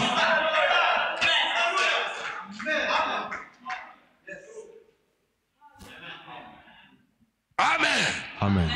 4 choses. Ibintu bine Je termine. On fait que Osias meurt. ibintu bine byishe Uziya. Vous vous rappelez? Ese murabyibuka? Nous avons dit, Twavuze il s'est senti grand. yiyumvise ko ari uw'ingenzi, Il s'est senti important. yiyumvise ko akomeye, yumva ko ari uw'ingenzi, Il ne pouvait plus écouter le conseil. ntabwo yari acyumva impanuro. L'orgueil est entré en lui. Noneho ubwibone buramufata. Quand quelqu'un devient Iyo orgueilleux, umuntu ahindutse umwibone il ne peut plus se repentir. ntabwo aba agishoboye kwihana. Quand quelqu'un c'est ça Iyo important, umuntu yumva ari uw'ingenzi cyane, il voit que lui il est important. akabona ko ari uw'ingenzi, Si moi je ne suis pas dans cette ati église, ntahari muri iriya torero, l'église n'avancera ati pas. itorero ntiryatera Vous imbere. vous trompez. Uribeshya, Il n'y a personne qui est nta important. muntu ici. w'ingenzi hano. Si vous partez, Nugenda Dieu vous Imana remplacera. izagusimbuza, Parce que le kubera Saint-Esprit ko umwuka wera a des gens en échange. ufite abasimbura. Judas est parti, Yuda yaragiye, il a été remplacé. yarasimbuwe. Alléluia. Haleluya. Je le dis Ndabivuze, fort ndabivuze très fort ndabivuze cyane et que ça entre. kugira ngo byinjire muri mwe. Personne n'est Nta important. muntu w'ingenzi hano, Il n'y en a pas. nta muntu w'ingenzi hano. C'est Chaosias. Ni igihe Uziya C'est ça important. yiyumvise ko ari uw'ingenzi, Il veut faire n'importe quoi. ashatse gukora ibyo yishakiye. Oubliez ça. Mubyibagirwe, Vous jeunes filles, mwebwe bakobwa b'inkumi, jeunes garçons, basore, papa, papa, maman, mama, si vous commencez à vous sentir important, nutangira kumva ko uri uw'ingenzi, vous commencerez à pécher uzatangira gucumura, et vous aurez honte de vous repentir. none ugira isoni zo kwihana. Sentez-vous toujours humble. Igihe cyose mujye mwumva muri abaciye bugufi. Frère Branham dit, Mwete Branham aravuga 112, ati paragraphe ku 112, gika cy'ijana l'influence de nôtre. mu gukongezwa n'undi, Il dit quand les gens commencent à se sentir importants ati iyo umuntu atangiye kumva ko ari uw'ingenzi cyane, et qu'on les corrige, bamukosora, il dit, akavuga ati je quitte ati l'église. nsohotse mu itorero. C'est comme ça que les gens sont. Niko abantu bameze, On le corrige, il faut se quitter l'église. baramukosora agasohoka mu itorero. Beaucoup de gens se sentent que si lui quitte l'église, l'église ne va pas continuer. Abantu benshi bibwira yuko nava mu itorero, itorero utazatera imbere. Laissez-moi vous dire, Reka mbabwire, même moi ici, ndetse nanjye hano aujourd'hui je suis votre pasteur. uyu munsi ndi umwungeri wanyu. Si je meurs, Ndamutse mpfuye, cette église continue. iri torero rizakomeza, Je ne l'arrêterai pas. ntabwo nzarihagarika.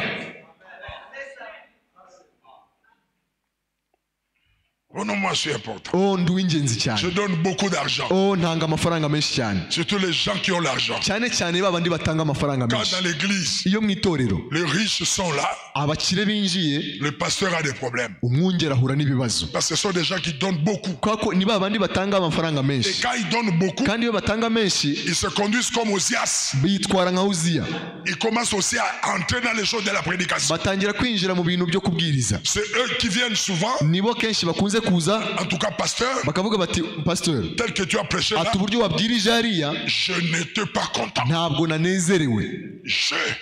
Ati nje. Et le pasteur sait noneho umwungeri nawe azi que si lui n'est pas content, ko niba watanezerewe umutunzi, dîme itapatikana. icya cumi ntabwo azagitanga. Il y a des gens qui donnent la dîme de 25 000 $. Hari abantu batanga icya cumi cy'amadolari 25,000. Et tu en as 3. ukaba ufite abantu batatu batanga icyo cya 10, Mungu akufanyie neema. Imana ikugirira ubuntu, Ukuwe un bon pasteur. ube umwungeri mwiza. Parce que ces hommes-là, Kwa abo bantu eux, quand ils font la communion, bo iyo bari mu busabane tout le monde va là-bas. abantu bose bajya hariya. Comme maintenant nous avons des besoins, Nk'uko dufite ikibazo il achète tout. agahita agura byose. Et quand vous, le pasteur, Noneho mwe mwungeri, vous apprenez qu'il prend un peu de vin. iyo wamenye yuko anywa ku kayoga gake, Faut être fort. ugomba kuba uri umwungeri Et vous ukomeye. allez voir le pasteur commence à dire, Uzabona umwungeri uvuga ati dans la Bible, ati muri Bibiliya, même Paul a dit à Timothée, ati ndetse na Pawulo yabwiye Timoteyo un peu de vin. ati ikirahure gito. Il est dit à cause de celui-là, Arimo arabivugira wa muntu uhari, ou l'homme fort, là, wa mutunzi uri mu itorero, qui donne beaucoup. wa wundi utanga icya 10 Ces kinini. gens-là amènent des problèmes à l'église. Abo bantu nibo bazana ibibazo mu itorero. C'est pourquoi Frère Branham dit, Niyo mpamvu mwete tabara navuga ngo dans le sceau, ati mu bimenyetso ati abo bantu il pousse les pasteurs batera pasteur, à se plier devant leur volonté. batera pasteur gupfukamira ubushake bwabo. Les hommes d'affaires, Abacuruzi bakomeye c'est comme ça qu'ils les appellent. niko abita. Ils ont pris même la chair. Ati bafashe n'igicaniro. Vous êtes là? Ese murahari? Apprenez à vous repentir. Mwige kwihana. Que j'arrête ici. Hein? Ese nasoreza hano? Vous voulez un bon mariage? Murashaka ubukwe bwiza, Là où les séraphins vont toujours amener vos prières. aho abaserafi bazajya bajyana amasengesho yanyu. Je parle aux mariés. Ndimo ndabwira abubatsi. Apprenez à demander pardon quand vous avez fait du mal à l'autre. Ndimo ndabwira abashakanye mujye mwiga gusabana imbabazi hagati yanyu. Frère, Mwene data, un chef wowe mutware urugo, sait aussi demander pardon. nubwo uri umutware w'urugo ariko ugomba no kwiga gusaba imbabazi. Si tu sais que tu as mal fait, Niba uzi ko wakosheje tu lui as mal fait, ukaba wamukoshereje, demande pardon. musaba imbabazi. Quand le foyer Iyo mu rugo, est bâti sur le pardon, iyo urugo rwubatse ku mbabazi, où l'un ne veut pas blesser l'autre, aho umwe adashaka et kubabaza s'il a mugenzi we, blessé l'autre, il demande pardon, yaba yamubabaje akamusaba imbabazi, alors la fait leur travail. abaserafi nibwo bakora umurimo wabo. Quelqu'un me dit Ese alléluia. hari uwavuga aleluya? Nous ne voulons pas. Ntabwo dushaka Vous vous êtes tiraillé à la maison là-bas. mwagiranye amakimbirane ara mu rugo, wamukubise Et puis tu viens ici. none ukaza hano Alléluia. ukavuga uti aleluya.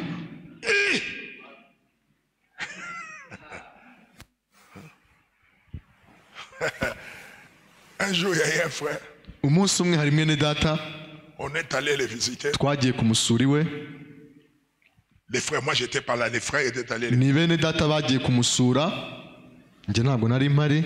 Ils écoutent là-bas à la maison. Noneho bumva aho mu rugo, Aïe! bumva umuntu atakataka ati ayi ayi ayi. Barakomanga ku rugi, bakumva umuntu ataka, Qu'est-ce qui se passe? bakibaza ni ibiki? Il y a un combat ici. Ese hano hari intambara? Maintenant, Noneho le frère sort mwene data arasohoka, avec sa ceinture ici.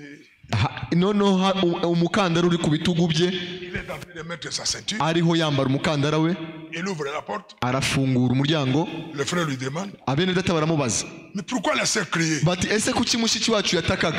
Ne vous en faites pas. Ati munimugire ikibazo. Votre sœur avait un démon. J'ai chassé les démons avec la sœur. Ati mushiki wanyu yari afite dayimoni nayirukanishaga umukandara. Toi, tu tapes la femme. Wowe uri gukubita umugore, On chasse un démon avec la ceinture. birukanisha dayimoni bayikubita umukandara. Il dit ça en riant. Noneho akabivuga aseka.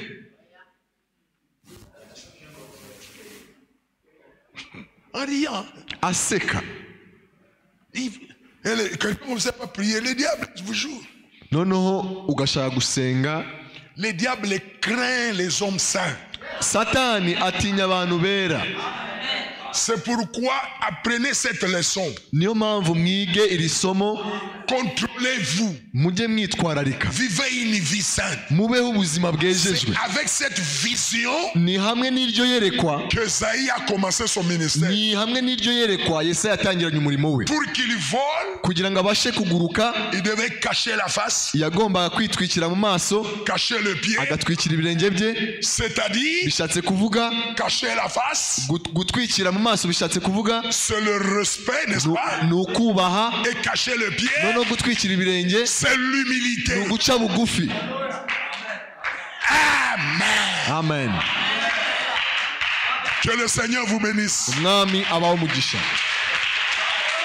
Combien m'ont compris? Ni Qui bande sont les banyumvise? séraphins? Abaserafi ni bantu Je ki? n'ai pas terminé, oh là là. Ntabwo C'est nasoje. comme ça que Dieu nous conduit. Niko Imana ituyobora. C'est comme ça. Ni Ils gutyo. sont, eux, ils prennent vos prières. Bo bafata amasengesho yanyu, abaserafi. Hapana ile ubuzima. Oh non. Ouais. Comme nous le voyons aujourd'hui. Papa n'a pas murugo. Maman aïko kunyumba. Maman n'est pas là. Papa n'est pas là. Maintenant, toi, jeune fille, tu fais entrer des garçons. Hein? Tu commences à coucher avec eux là-bas. Atari nk'uko tubona uyu munsi, papa akaba adahari, mama akaba adahari, wowe mukobwa w'inkumi ukinjiza abasore mukaryamana. Tes prières, Amasengesho yawe c'est une mauvaise odeur devant Dieu. anukira Imana. Les séraphins ne peuvent pas prendre ça. Abaserafi ntabwo bayatwara. Tu es là sous l'art, un chrétien ne Uri aho boit pas. ngaho uri umusinzi, ntabwo umukristo anywa inzoga.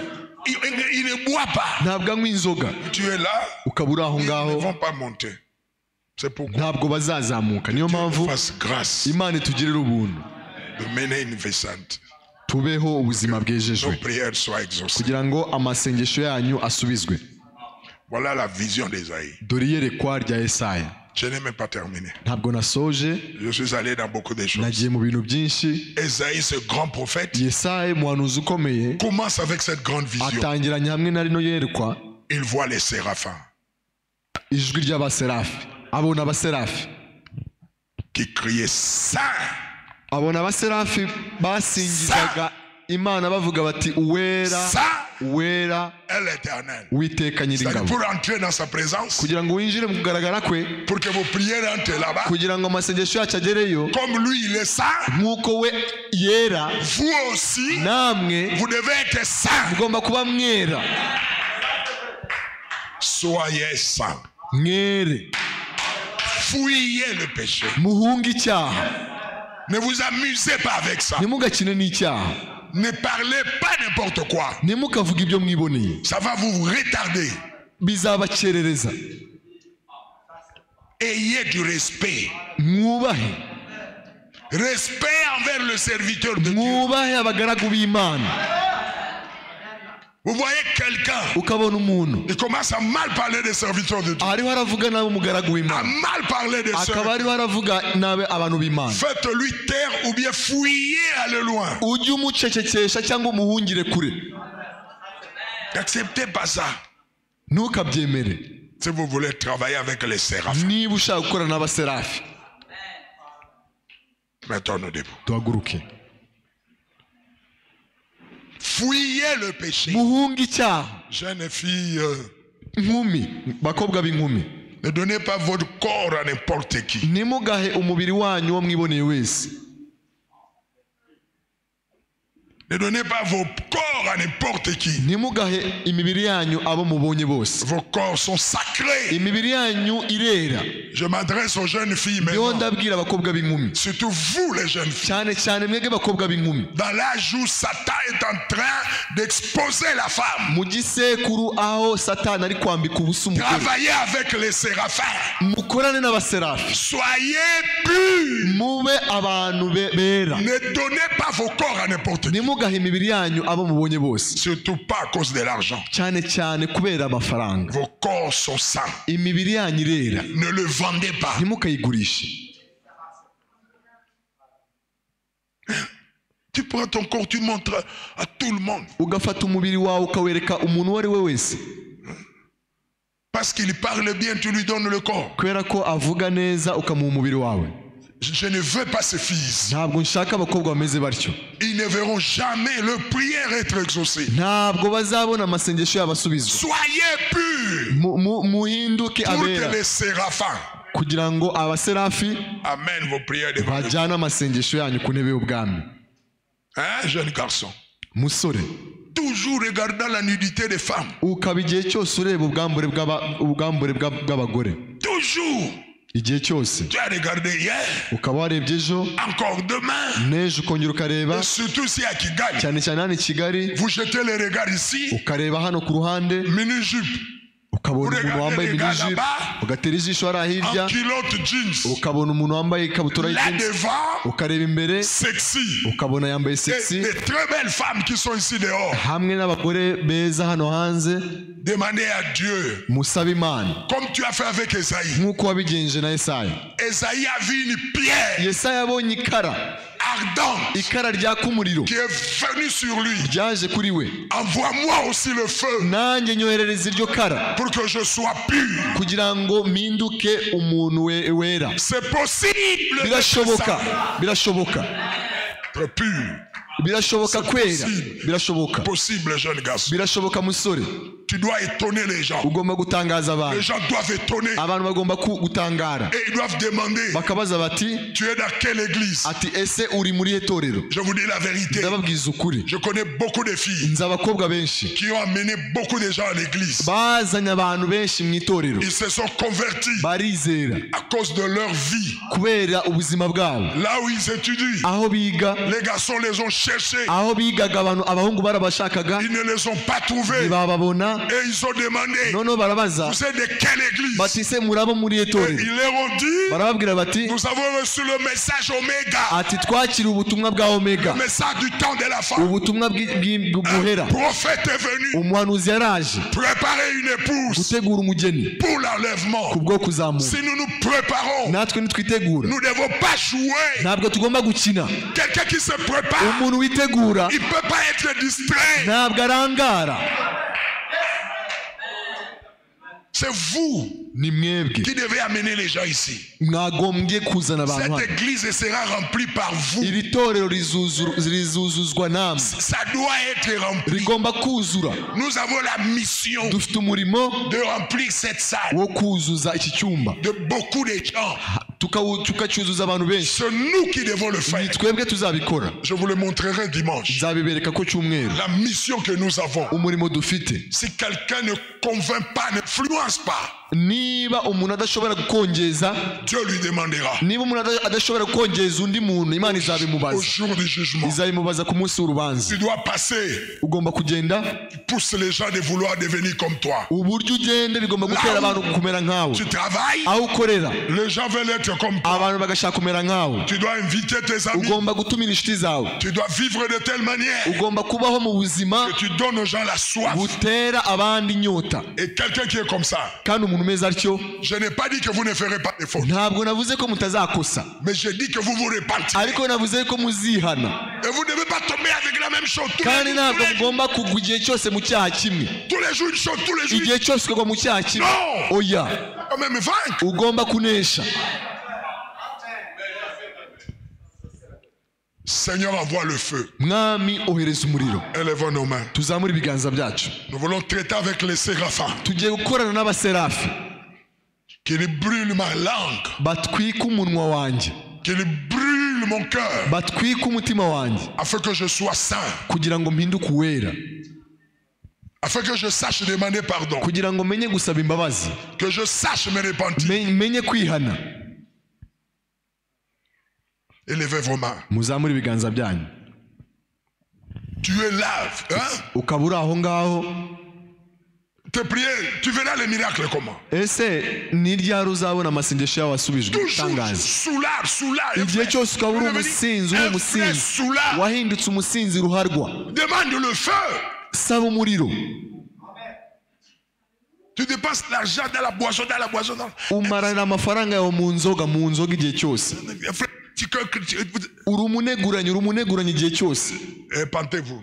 ihane. Les séraphins vont amener la prière. Abaserafi baratwara isengesho ryawe. Élevons nos mains. Tuzamura ibiganza byacu. La repentance peut amener même la guérison. Kwihana gushobora no kuzana gukira kw'indwara. Dans le ministère de Frère Branham, Mu murimo wa mwene Data Branham il y a des gens qui venaient hari abantu bazaga malades. bakaza barwaye. Frère Branham lui dit, Mwene Data Branham akamubwira ati, toi tu ne nécessites pas une prière. ati wowe ntabwo bisaba ko tugusengera. Va arranger ton péché. Genda wihane icyaha cyawe. Quand il est allé arranger, Yajya kwihana et il est guéri. agahita akira. Il est le même Dieu. Iracyari ya Mana imwe. Oh, élevons nos mains. Tuzamura ibiganza byacu. Je veux que nous prions. Ndashaka ko dusenga. Demandons le feu. Tusaba umuriro.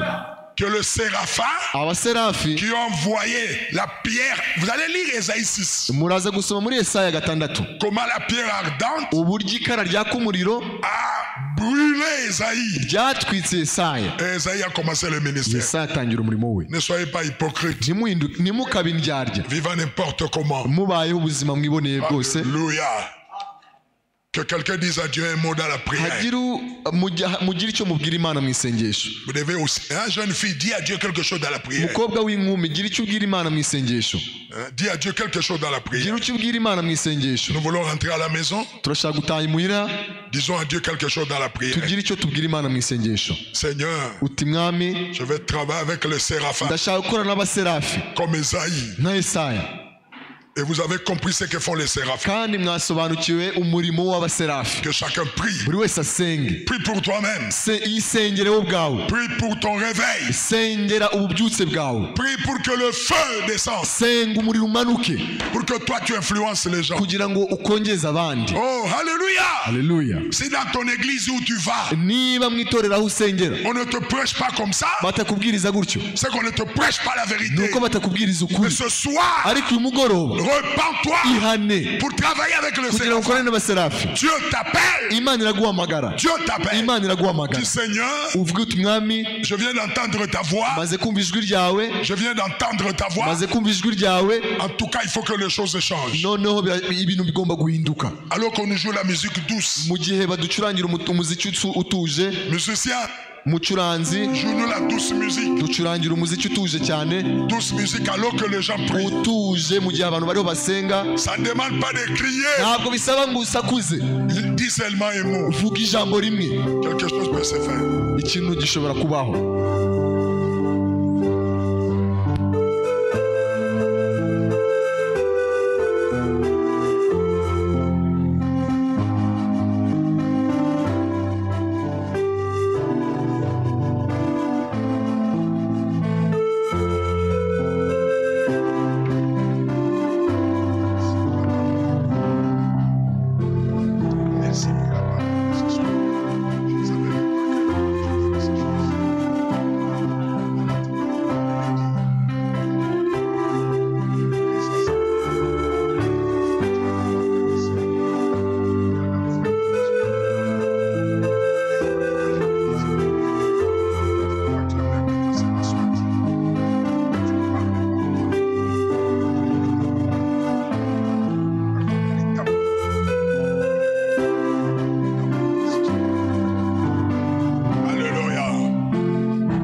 Je ne sais pas comment tu m'as conduit. Ntabwo nzi uburyo wanyoboye.